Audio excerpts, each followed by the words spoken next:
여러분들은 하나님이 놀래키신 적 있으세요? 여러분들을.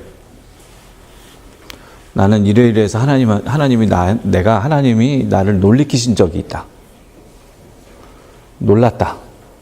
전혀 예상치 못했던 하나님의 음성, 전혀 예상치 못했던 하나님의 인도하심을 내가 경험했다. 영어로 하면 서프라이즈예요. 하나님의 서프라이즈. 어떤 경우가 있습니까? 여러분들은 하나님의 서프라이즈. 지금까지 하나님하고 이렇게 그냥 잔잔한 관계로 오셨어요? 아니면 하나님이 전혀 예상치 못한 그런 상황 속에서 어떤 음성을 들려주시고 어떤 인도하시는 손길이 있었는지.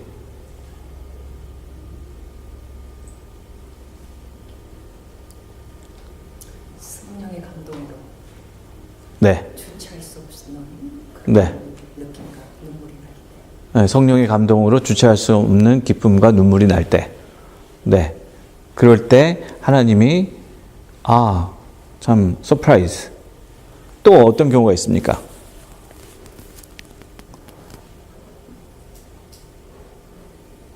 What are the moments that you felt, God surprising you? I think we're going to have to do both all together at the same time today. Otherwise, I wouldn't get any response from anyone. So, 제가 아무런 리스폰스를 못 받을 것 같아서 그냥 둘 다 같이 하겠습니다. 둘 다 같이 하면 제가 나중에 머리가 막 핑핑 돌긴 하는데 my head will be, very spinning and dizzy later on when I do both at the same time, but I'll try. 여러분들은 하나님의 서프라이즈, 하나님이 여러분들을 참 놀래키셨던 적이 한 번도 없습니까? When was the last time that you felt, yeah, God surprised me here? Ever? 한 번도 없어요? 하나님이 나를 전혀 예상치 못한 응답을 주시거나 전혀 예상치 못한 길로 인도하시거나 전혀 내가 생각지 못한 일을 감당하게 하시거나 The things that I've never imagined before, things I've never imagined to do or to engage or where I go, never thought of it and yet God showed it to me.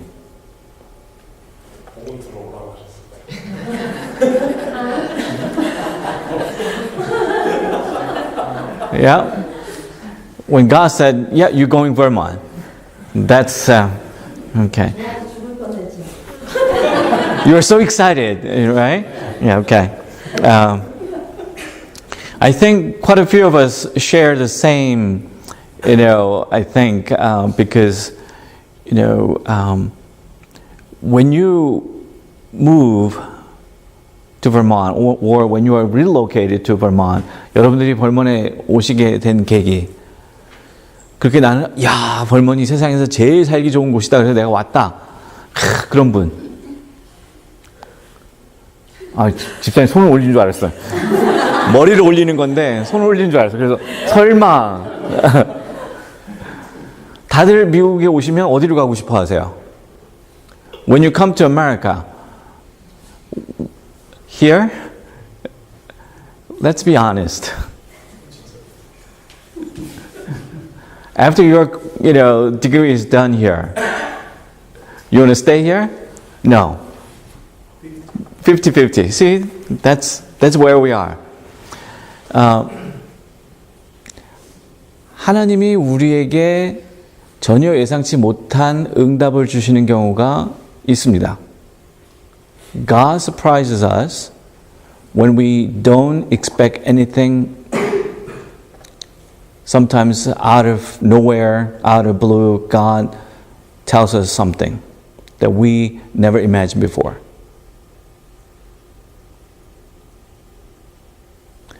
여러분, 오늘 성경 본문 말씀이 사도행전 10장입니다. 사도행전 10장을 딱 아주 짧은 구절인데 그걸 읽어보시면 어떻습니까? 어떤 얘기가 나옵니까? 한 무리가 있어서 그 무리들이 성령의 인침을 받았다. 성령을 받았다. There were a group of people there gathered together and they received the Holy Spirit. That's the story. Anything that reminds you of something? Is there something that you are reminded of when you read that particular verses? 그 구절을 읽을 때 여러분들 무슨 생각을 하셨어요? 어떤 게 딱 떠오르십니까? 어떤 게 연결이 되십니까? 10장을 읽을 때, 사도행전 10장을 읽을 때. 뭔가 비슷한 얘기가 떠오르지 않습니까? Something very similar story happened before chapter 10. 10장 전에 뭔가 비슷한 일이 한번 또 벌어졌어요. 그게 언제 벌어졌습니까? 마가의 다락방에서 막 모여있는데 거기에 성령이 임하셔서 그 가운데에서 성령을 받고 그 다음에 무슨 일이 벌어졌습니까? 방언의 역사가 이루어졌다. 그렇게 되어 있습니다. That's chapter 2 of Acts. That's when the people gathered together for worship, and that's when they received the Holy Spirit and they began to speak in tongues. But 이게 지금 두 가지가 너무 달라요. 근데 내용은 그 현상은 똑같은데 내용은 너무 달라요. 왜 다른가?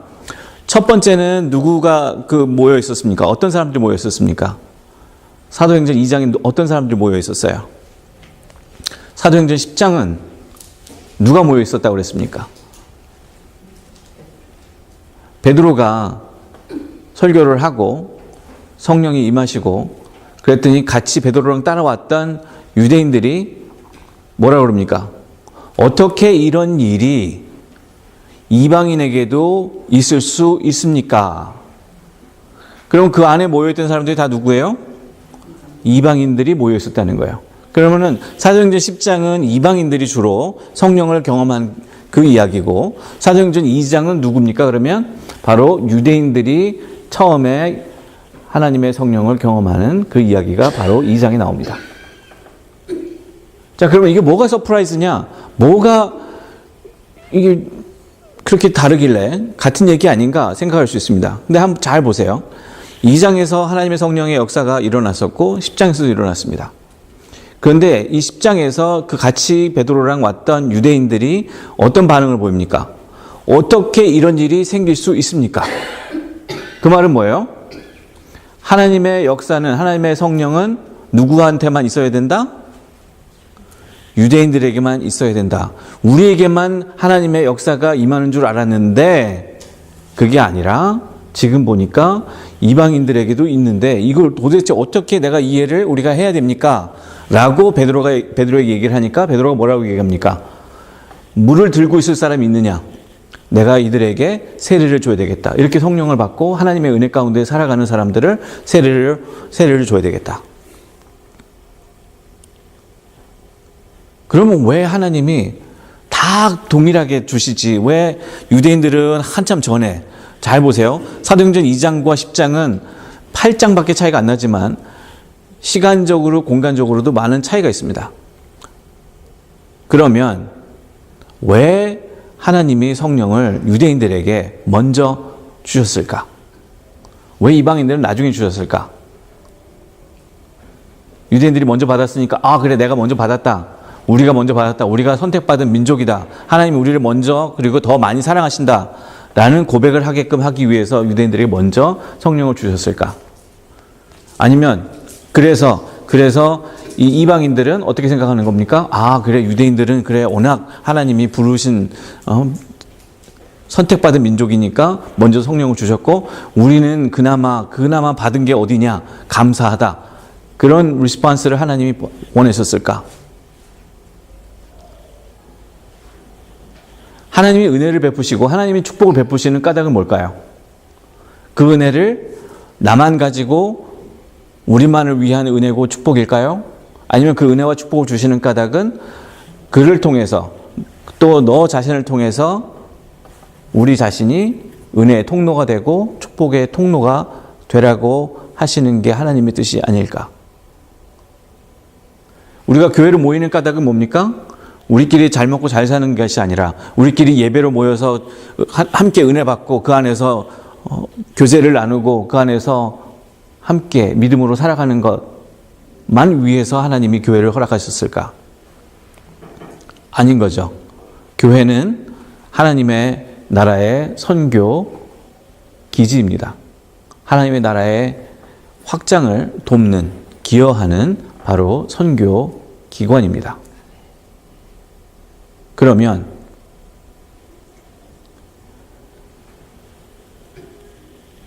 우리에게 주어진 사명이란 그냥 가만히 있는 것이 아니라 교회된 사명을 온전히 감당해 나가는 것이 우리에게 주어진 소명인데,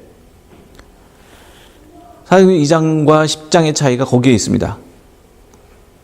유대인들이 먼저 준 거는 그들이 먼저 하나님을 믿었으니까. 이방인은 그 당시에도 하나님을 잘 모르던 사람들이에요. 모르는 사람한테 성령을 먼저 주시겠어요? 하나님 마음이긴 하지만 유대인들에게 주신 그 성령은 뭘 의미할까요?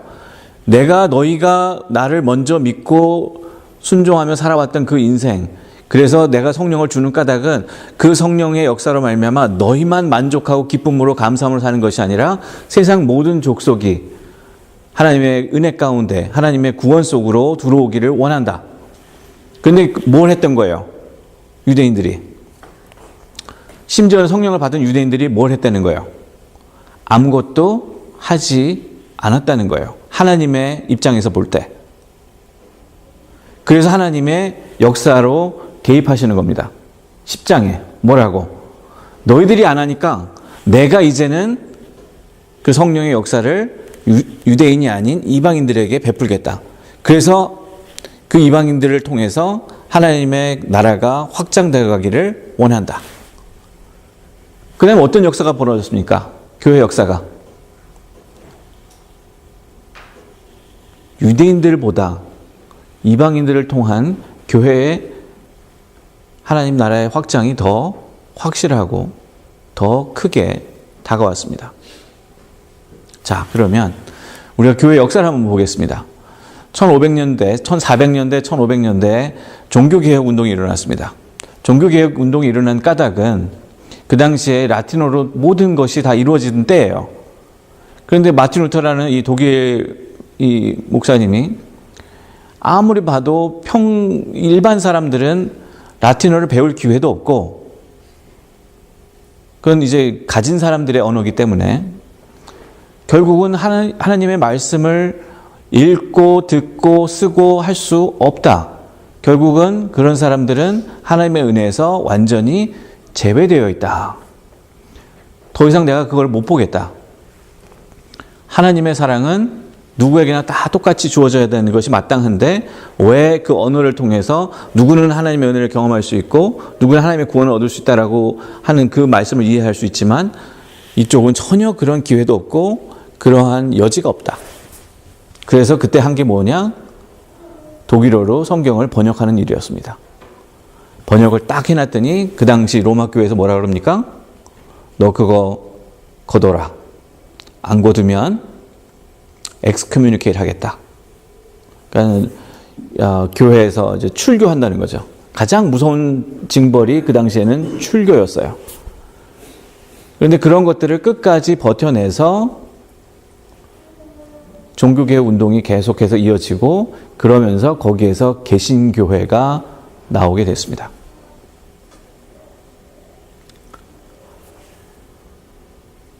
마틴 루터를 통한 또 여러 가지 존 힉스라는 여러 많은 종교개혁가 운동했던 사람들이 있는데 그분들이 하나님의 그러한 역사를 보고 응답을 했다는 겁니다. 그렇게.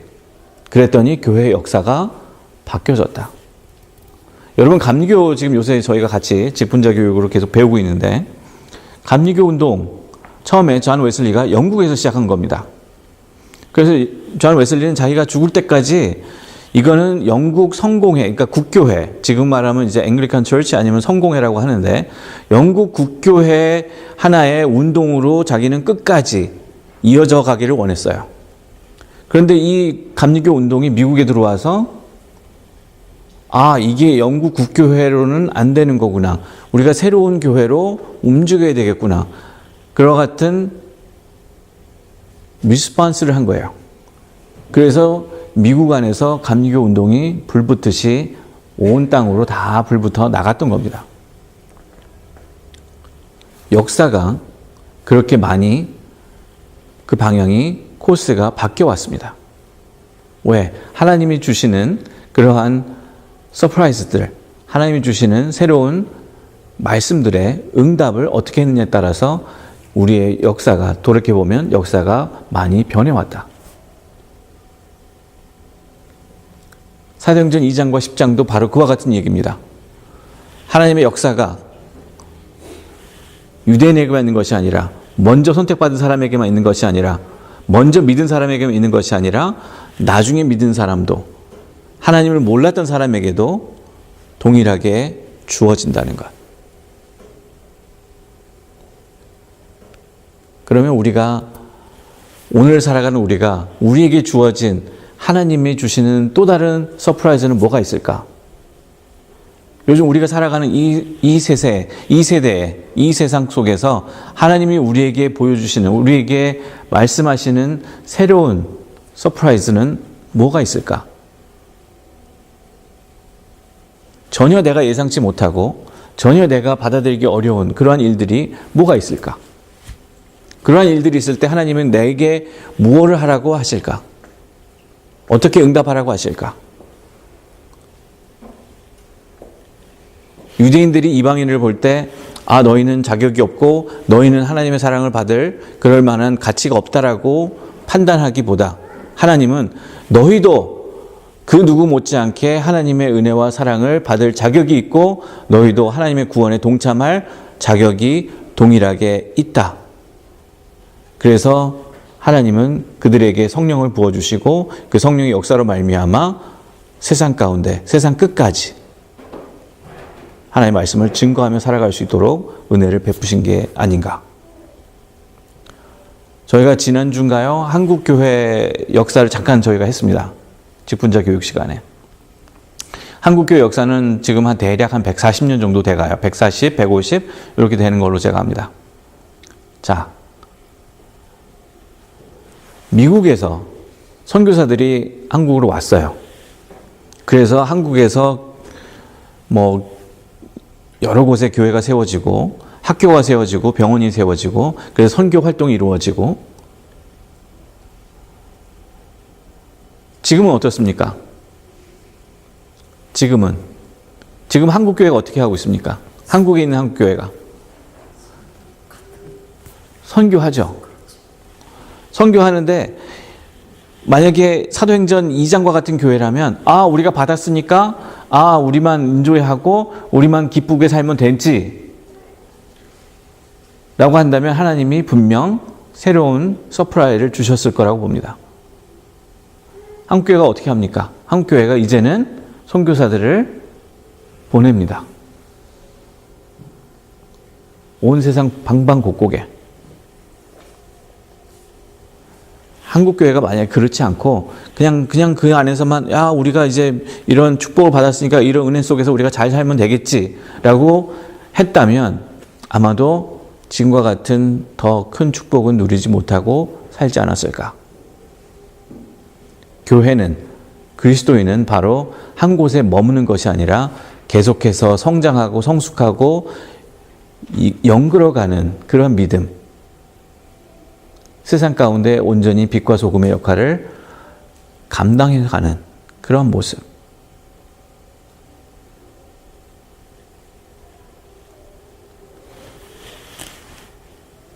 저는 미국에 처음 올 때 다른 분들은 어떤지 모르겠어요. 미국에 올 때 미국에서 이렇게 눌러 앉아 살 거라고 생각하지는 않았습니다. 미국에 살 거라고는 생각지도 않았어요. 영주권 받고 지금은 또 시민권 받고 이제는 완전히 미국 사람으로 삽니다. 선서까지 했어요. 선서 하실 때 어떻습니까, 여러분 기분이? 선서식 하신 분들 기분 묘하지 않으셨어요? 내가 한국 사람인데 이거를 내려놔야 되나? 끝까지 내려놓기 싫은 그런 마음 없었습니까? 끝까지. 미국하고 한국하고 축구하면 누가 이겼으면 좋겠어요? 한국이 이겼으면 좋겠어요. 어쩔 수 없어요. 이게 안 되더라고요. 제가 미국 교회 그때 목회할 때인데 월드컵에서 한국하고 미국하고 붙었어요. 제가 얘기해드렸잖아. 미국 교회 분들이 저한테 와서 누구를 응원할 거냐. 그래서 제가 뭐라고 대답을 못 하겠는 거야. 근데 다행히 그날 경기를 해서 1대1로 비겼어요. 그래서 제가 가슴을 쓸어내면서 다행이다. 제가 왜 이 얘기를 하냐면 미국에 왔다는 것, 저는 하나님이 한국이 아닌 미국에서 하나님의 사역에 동참하라고, 그 감당하라고 소명을 주셨다. 만약에 제 생각으로도 그냥 가만히 그래 나는 한국만 이렇게 했다면 하나님이 가만두시지 않았을 거다 하는 생각을 합니다. 우리 교회도 마찬가지입니다. 우리 교회가 미국에 있는 한인교회입니다. 근데 우리 교회는 모든 이들을 다 웰컴하는 교회가 되어야 합니다. 한국 사람만 위한 교회가 아니고 또 미국 사람만 위한 교회도 아니고 우리가 특히 한국 사람이고 미국에 사는 한국 사람이기 때문에 더 오픈된 마음으로 더 웰커밍하는 것으로 모든 이들을 우리가 받아들이고 모든 이들에게 나아갈 수 있는 하나님의 말씀을 들고 그 은혜를 나눌 수 있는 그런 교회, 그러한 그리스도인이 우리가 되어야 합니다.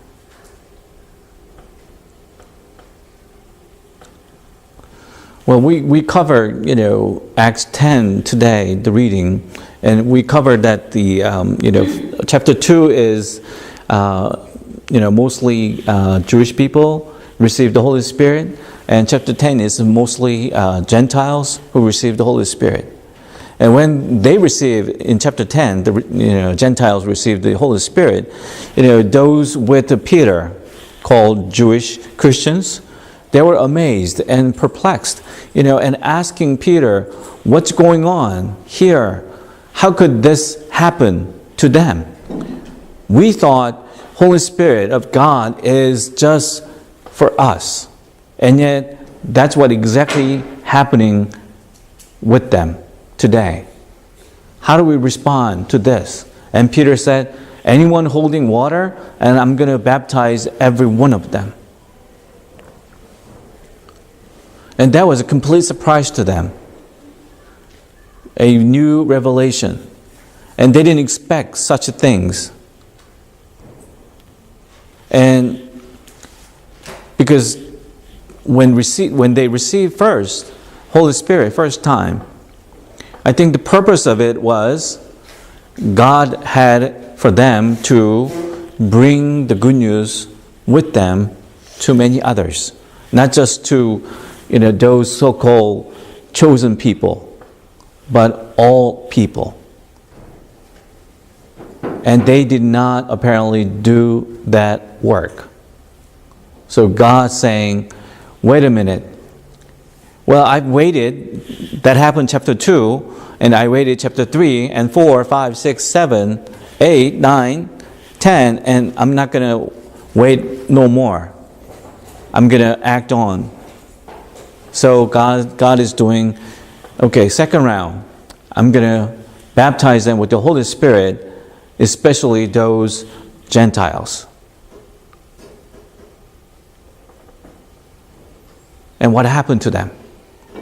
They went out. They reached out to many others. That's how the church became where we are today. And throughout the church history too, Reformation, one of the famous persons is Martin Luther. And what he did was he saw people, alienated from the scripture. They only had Latin, scripture. They didn't have German scripture. So what he did was to translate a Bible into German. And Vatican at the time did not like it. And so they said, take it away, bring it back, and discard everything that you did, and forget about it. And we're going to keep going on with the Latin version of Bible. Otherwise, we will excommunicate you. You are no longer a part of the church. But Luther and others kept pushing and pushing, even after they were excommunicated. because they saw the people who were not allowed to receive the good news. It hurt him. It hurt them. It hurt God. So it's just like the Gentile received the Holy Spirit second time. God did that because God was hurt, seeing them not receiving the good news at all. Methodist movement is exactly the same too. John Wesley didn't want it to be, separate a new church. He wanted to be, Anglican church forever.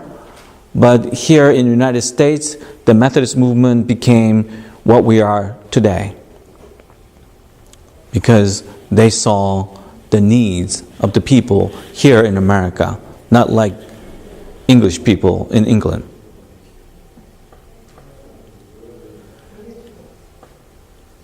I don't know about Chinese Christianity or Japanese Christianity much. I learned a little bit at school, but not so extensively. But, it was the works of the missionaries who brought the good news to China, to Japan, and to Korea. If they receive it and then just say, yeah, we're content with it, we just enjoy the gospel for ourselves, that's good. If that was the case, I wouldn't be here. And I came to America not knowing what God had in mind for me. I didn't want to be a pastor first time, in the first place. That wasn't my, dream or hope or anything. Sorry, but I wasn't, kind of hoping for, becoming, pastor. I wanted to be a, teacher or professor. So I came to, United States for study. But God had another plan. God twisted and turned and blocked and detour until I get the message. So here I am. And it took a while for me to take it and to respond to God's calling.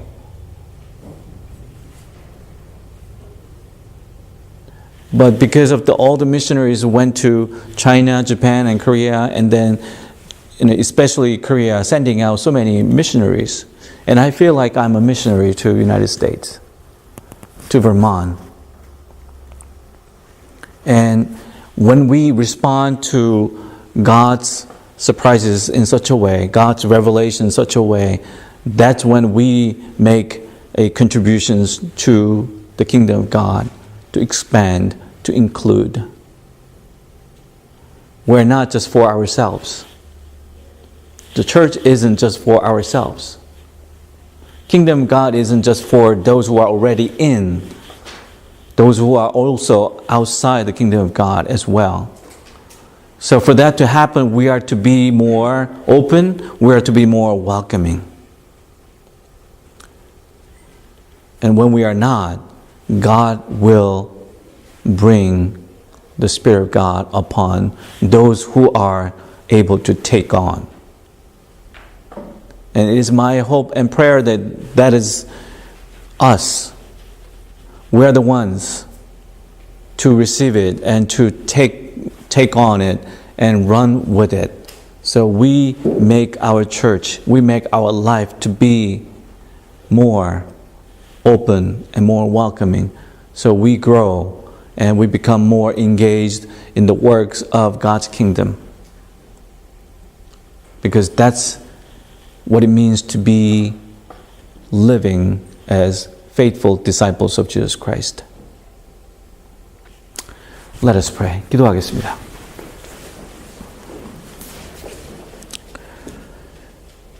Loving God,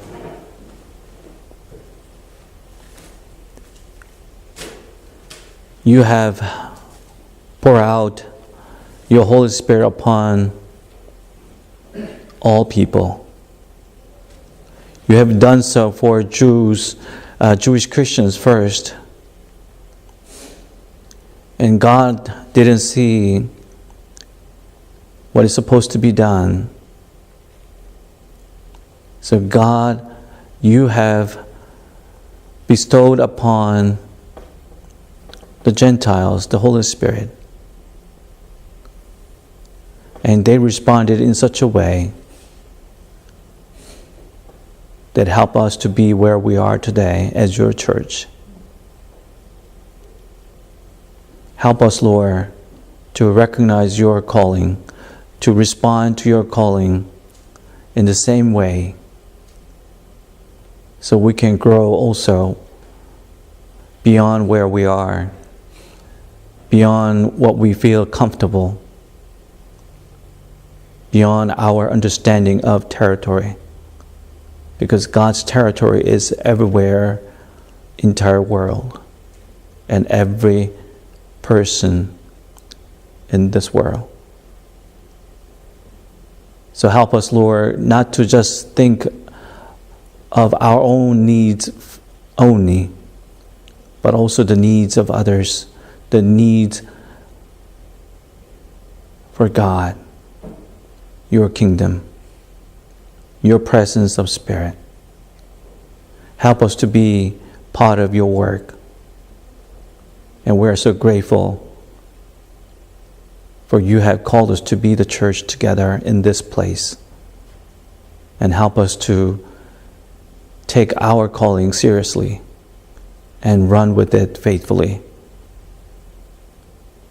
Even though at times we may fail it, even though we may not see any result out of it, but help us to keep walking with you for the sake of your kingdom of God. And we pray all these in the name of Jesus Christ. Amen. Amen.